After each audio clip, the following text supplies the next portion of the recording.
চলুন আজ এমন একটা ধাঁধা নিয়ে কথা বলি যা শত শত বছর ধরে সেরা বিজ্ঞানীদের রাতের ঘুম কেড়ে নিয়েছে আর আজকের দিনের মহাকাশ যাত্রার গতিপথ ঠিক করে দিচ্ছে।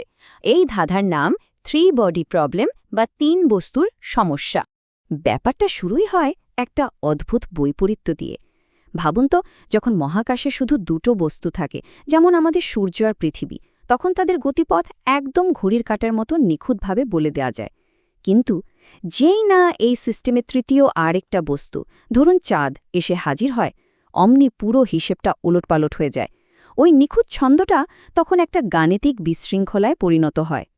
তো চলুন গভীরে গিয়ে দেখি কেন এত সহজ দেখত একটা সমস্যা শতাব্দীর পর শতাব্দী ধরে বড় বড় বিজ্ঞানীদের এত ভাবিয়েছে। সহজ কথায় বললে থ্রি বডি প্রবলেম হলো মহাকাশে তিনটা বস্তুর মহাকর্ষীয় নাচের ভবিষ্যৎ বলে দেওয়া। সমস্যাটা হলো এই নাচের মুদ্রা প্রতি মুহূর্তে বদলে যায়। একটা বস্তু নড়াচড়া করলেই বাকি দুটোর উপর তার প্রভাব বদলে যায়, আর তাই তাদের ভবিষ্যৎ গতিপথ অনুমান করাটা প্রায় অসম্ভব হয়ে পড়ে। এর পেছনের গল্পটাও কিন্তু দারুণ ইন্টারেস্টিং। আইজ্যাক নিউটন যখন দুটো বস্তুর সমস্যার সমাধান করে গ্রহদের কক্ষপথ ব্যাখ্যা করে দিলেন, তখন সবার মনে হলো, বাহ, মহাবিশ্বের রহস্যের চাবিকাঠি তো হাতে চলে এসেছে। কিন্তু আনন্দটা বেশিদিন টিকল না। বিজ্ঞানীরা দ্রুতই বুঝতে পারলেন যে সিস্টেমে তৃতীয় একটা বস্তু যোগ করলেই তাদের সব সমীকরণ ফেল করে যাচ্ছে। প্রকৃতি যতটা সহজ মনে হয়েছিল, আসলে তার চেয়ে অনেক বেশি জটিল। কিন্তু এই বিশাল মহাজাগতিক বিশৃঙ্খলার মধ্যেও গণিতবিদরা এমন 5টা জাদুকরী পয়েন্ট খুঁজে বের করলেন, যেন ঝড়ের মধ্যে এক টুকরো শান্ত আশ্রয়। এগুলোকেই বলা হয় ল্যাগ্রাঞ্জ পয়েন্ট। ভাবুন তো, এই পয়েন্টগুলোতে দুটো বড় বস্তুর মহাকর্ষীয় টানাপোড়েন আর ছোট বস্তুটার নিজের গতি সব মিলেমিশে এমন একটা ভারসাম্য তৈরি হয় যে ছোট বস্তুটা প্রায় এক জায়গাতেই স্থির হয়ে যায়। তবে হ্যাঁ, এই স্থিতিশীলতারও কিন্তু রকমভেদ আছে। যেমন ধরুন L1, L2 আর L3 পয়েন্টগুলো, এগুলোকে বলে মেটাস্টেবল। মানে ব্যাপারটা অনেকটা পাহাড়ের চূড়ায় একটা বল ব্যালেন্স করে রাখার মতো। ছোট্ট একটা ধাক্কা, ব্যাস, গড়িয়ে পড়ে যাবে। ঠিক এই কারণে এই পয়েন্টগুলোতে থাকা স্যাটেলাইটগুলোকে মাঝে মাঝে একটু ফুয়েল খরচ করে ধাক্কা দিয়ে লাইনে রাখতে হয়। কিন্তু অন্যদিকে L4 আর L5 পয়েন্টগুলো হলো আসল রকস্টার।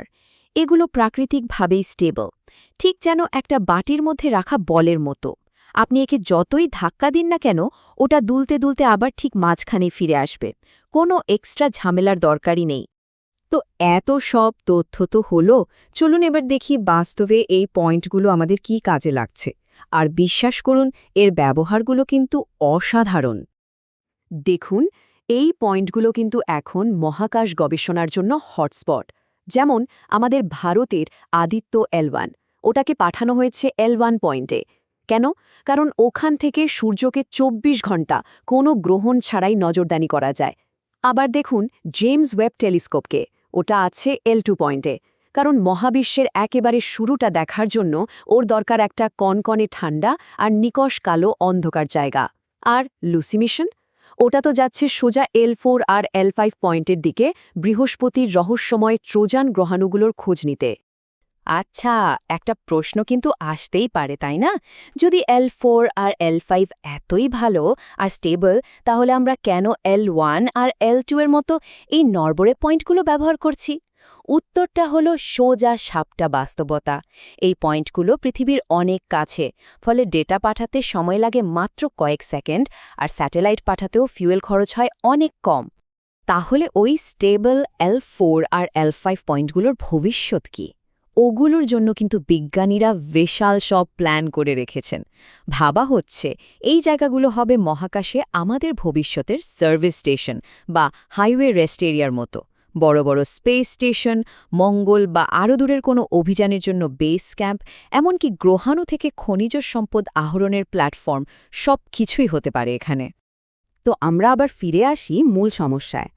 এই যে থ্রি বডি প্রবলেমের কোনো সহজ সমাধান নেই, এটা কিন্তু গণিতের কোনো ব্যর্থতা ছিল না, বরং এটা ছিল মহাবিশ্বের নিজেরই এক গভীর সত্যের উন্মোচন। আর এই সত্যটা প্রথম যিনি ধরেছিলেন তিনি হলেন ফরাসি গণিতবিদ অউরি পোয়াঙ্কেরে। তিনি প্রথম বুঝতে পারেন যে আসল কাজটা সমাধান খোঁজা নয়, আসল কাজ হল এটা মেনে নেওয়া যে মহাবিশ্বের বেশিরভাগ সিস্টেমই আসলে বিশৃঙ্খল। আর ঠিক এই উপলব্ধি থেকেই জন্ম হয় এক যুগান্তকারী তত্ত্বের, কেওস থিওরি। কেওস থিওরি বলে কিছু সিস্টেম এতটাই নাজুক বা সেন্সিটিভ হয় যে একদম শুরুর দিকে সামান্য একটু ১৯-২০ হলেই ভবিষ্যতের ফলাফলে আকাশ-পাতাল তফাত হয়ে যেতে পারে। এই ব্যাপারটাই কিন্তু বিখ্যাত বাটারফ্লাই এফেক্ট নামে পরিচিত। আর সবচেয়ে অবাক করা বিষয় কি জানেন? এই কেওস থিওরি আমাদের নিজেদের সোলার সিস্টেমের জন্য সত্যি। আমরা যেটাকে এত স্থিতিশীল ভাবি সেটাও আসলে চিরস্থায়ী নয়।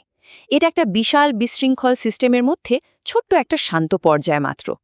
বিজ্ঞানীদের হিসাব অনুযায়ী এই শান্তি বড়জোর আর ১ কোটি বছরের মতো টিকতে পারে। এই বিশৃঙ্খলা কতটা বাস্তব তা বোঝানোর জন্য বিজ্ঞানীরা একটা সিমিউলেশন করেছিলেন। তারা বুধ গ্রহের কক্ষপথকে বদলে দিয়েছিলেন। জানেন কতটা? মাত্র ১%। আর তার ফল একেবারে ধ্বংসাত্মক। ওই ১% পরিবর্তনের কারণে কয়েক লক্ষ বছর পর সিমুলেশনের ভেতর বুধ গিয়ে সজোরে ধাক্কা মারে শুক্রকে। আর তারপর পুরো সোলার সিস্টেমের ভারসাম্য ভেঙে চুরমার হয়ে যায়। ভাবা যায় সামান্য একটা পরিবর্তন থেকে কত বড় বিপর্যয়। এটাই হলো বাটারফ্লাই এফেক্ট, একেবারে আমাদের চোখের সামনে। তাহলে সব শেষে একটা বড় প্রশ্ন আমাদের সামনে এসে দাঁড়ায়। আমরা যে মহাবিশ্বকে দেখছি, যেটাকে এত নিয়মবদ্ধ মনে হচ্ছে, সেটা কি আসলে এক বিশাল মহাজাগতিক বিশৃঙ্খলার মধ্যে ভেসে থাকা একটা ছোট্ট শান্ত বুদবুদ মাত্র? হয়তো এই সুন্দর অথচ কেয়টিক নিয়মটাই সবকিছু চালাচ্ছে।